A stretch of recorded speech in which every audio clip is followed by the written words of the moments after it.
Tu t'es jamais demandé si le jeu était pas truqué? On va vite le savoir. Arrêtez de me filmer! Running Man. Jordan, tu vas affronter Baki dans quelques heures. Alors c'est samedi, mais maintenant, tu n'as jamais été aussi proche. Ouais. Comment est-ce que tu te sens? Comment se passe le cutting? Donc je me sens bien, en forme et confiant pour le combat. J'ai fait un très bon camp. Et le cutting, comme d'habitude, je suis bien au poids, même un peu en avance. Et ça fera que justement, vu que le poids c'est avec 600 grammes de moins que d'habitude, donc ça se fera facilement, quoi, comme d'habitude. Ouais. Le poids pour la ceinture, où ça te fait encore moins que d'habitude, ça te fait pas peur? Non, franchement, pas peur du tout. Tu as fait ton camp d'entraînement, tout est prêt. Est-ce que là, le fait de te dire, bon ok, j'ai Baki en face de moi, est-ce que tu as des doutes de dernier moment où tu dis, ok, peut-être que j'ai fait ça en fonction de ce que je connaissais de lui à l'entraînement, mais même si j'ai travaillé, ça se trouve, il a changé. Est-ce que là, tu es au moment où tu as des doutes ou comment ça se passe dans ta tête à quelques heures, jours du combat? Franchement, non, c'est pareil que d'habitude. J'ai des petites images à chaque fois de rappel de OK, à tel moment, tac, tac, tac, c'est mieux de faire ci ou ça. Quelle serait l'autre option si. Toujours des si. Comme ça, quand ça se passe, même dans le système nerveux, quasiment, je le ressens déjà, quoi. Les réflexes et tout. Mais ça, c'est comme tous les autres combats, ça change pas. Donc des vigilances, des choses comme ça, des rappels que je me fais, mais pas de doute en termes de crainte tellement. Voilà. Et là, tu l'as dit, toi, tu es un combattant complet et c'est justement ça qui fait ta force. Est-ce qu'il y a quand même un endroit, si tu avais le choix, et si c'est toi qui dis ou se dicte le combat, où tu préfères qu'il se passe parce que tu veux montrer des choses ou parce que tu veux prouver quelque chose? En vrai, je vais prendre ce qu'il y a à prendre. C'est justement ça l'avantage avec moi. Mais bien sûr, j'aurais préféré un finish. Donc si je peux finir le combat, je le ferai. Et si je sens que c'est un peu compliqué, bah, je mène jusqu'à ce qu'il y ait l'opportunité. Mais non, franchement, pas plus opter grappling ou plus striking. Non, c'est vraiment tout ce qu'il y a de bon à prendre. À partir du moment où ça fait une belle performance, c'est bon, quoi. Est-ce que là, donc il y a le countdown qui est sorti, on t'a entendu parler, on a entendu Baki parler. Bon, vous êtes des professionnels, mais est-ce qu'au fond de toi, ça fait quelque chose quand même? Est-ce que ça rend le truc réel d'entendre Baki dire « bah, il me veut du mal, il veut me prendre ma ceinture, s'il a accepté le combat, c'est parce que bah, finalement, il n'a pas dit « ça me dérange pas trop », mais il a dit « voilà, c'est qu'il veut me faire du mal aussi, il veut me prendre ce qui m'appartient », et puis il commence à donner des pronostics aussi. Même si tu le connais et tu sais que forcément il y a du jeu, ça te fait quelque chose de l'entendre quand même? Vite fait, en fait, c'est quand même une image qu'il rejette au public. Et même si bien sûr ça fait un peu du pic quand on parle et tout, mais moi je suis quand même pour pas que les gens comprennent les choses un peu de travers. Lui il accepte le combat et c'est que parce que lui il accepte que ok, le combat se fait. Ares me propose, Ares lui propose, on me dit de mon côté, en tout cas du côté de Baki, eux ils sont d'accord. Parce que moi je vérifiais quand même, vu que de base on s'est dit bon, on va éviter de faire ce fight. Au bout d'un moment la catégorie elle est bloquée et lui plusieurs fois il était censé partir, finalement il part pas. Bon, au bout d'un moment on va pas bloquer notre carrière, on est tous les deux jeunes, on a besoin de profiter justement de ça pour aller le plus loin possible. Et du coup à partir du moment où les accords sont là, bah c'est bon, c'est juste en tant que professionnel, en tant que passionné des arts martiaux, bah, qu'on s'affronte pour juste continuer notre carrière et à l'instant T voir qui est le plus fort. Donc non, c'est sans émotion particulière en tout cas de mon côté, juste toujours beaucoup de respect et j'espère juste que voilà, par la suite, après ce combat-là, tout se passera bien pour lui aussi. C'est un bon camarade, donc voilà, ça reste comme ça. Et alors là, il y a peut-être, c'est le wake up aussi forcément qui fait que là, vous avez un peu plus la mèche courte et c'est normal. Mais j'ai un petit peu cette sensation que de toute façon, c'est ta personnalité et c'est ça qu'on aime, c'est que tu resteras toujours toi-même, souriant, avenant, sympathique, etc.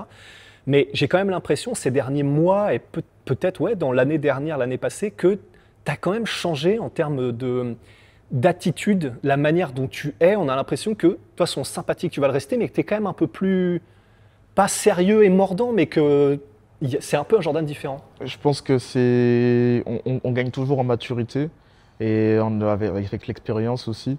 Et le vécu fait que généralement les gens changent un petit peu. Même si je garde toujours les mêmes valeurs et tout. Mais voilà, c'est avec je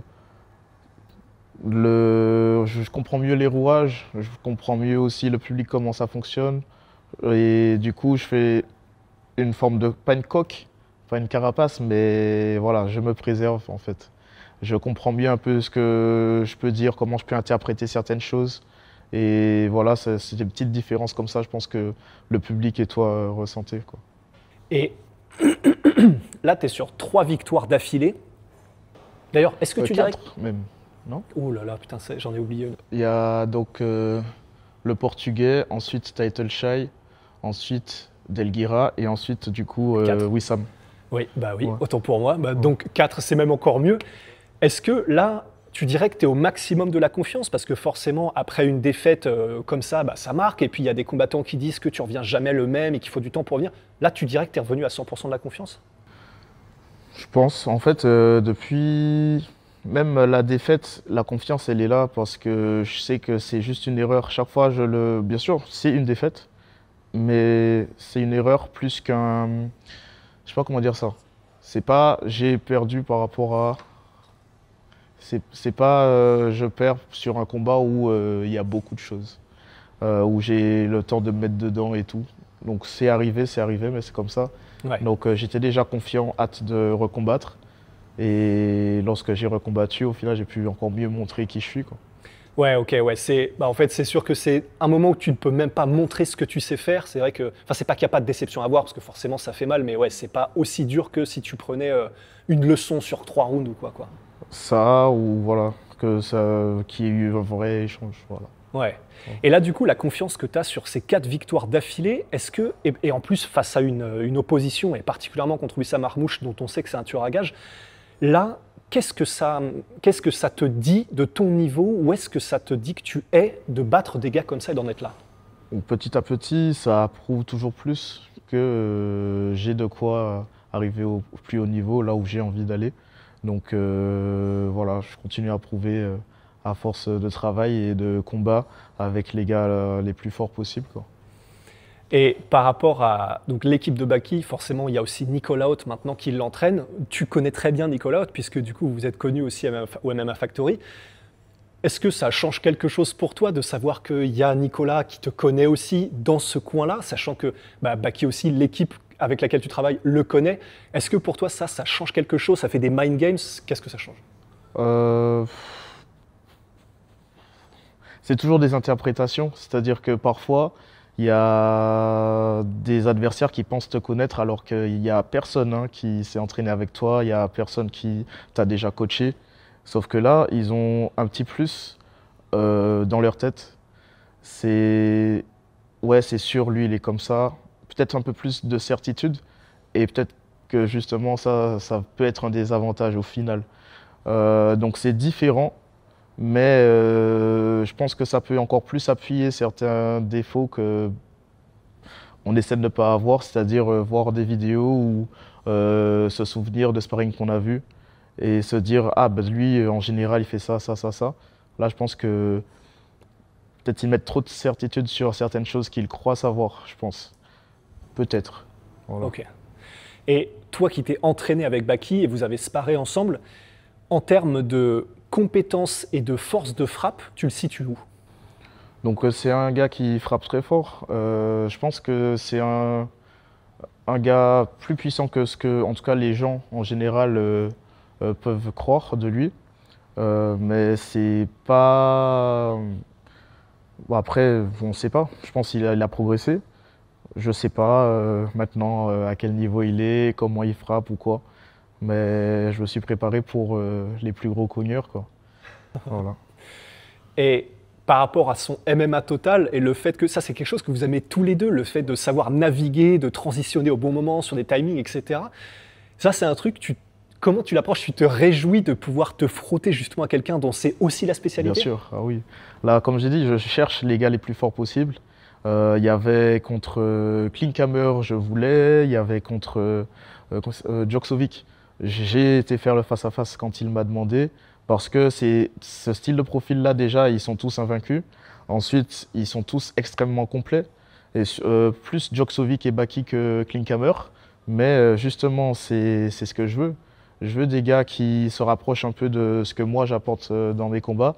C'est-à-dire que je vais arriver dans la cage, on ne sait pas si je vais vouloir lutter, on ne sait pas si je vais vouloir faire le grappler, on ne sait pas si je vais vouloir faire le striker ou si je vais tout mixer. Et tout ce que je sais, c'est que je travaille pour faire les bons choix au bon moment.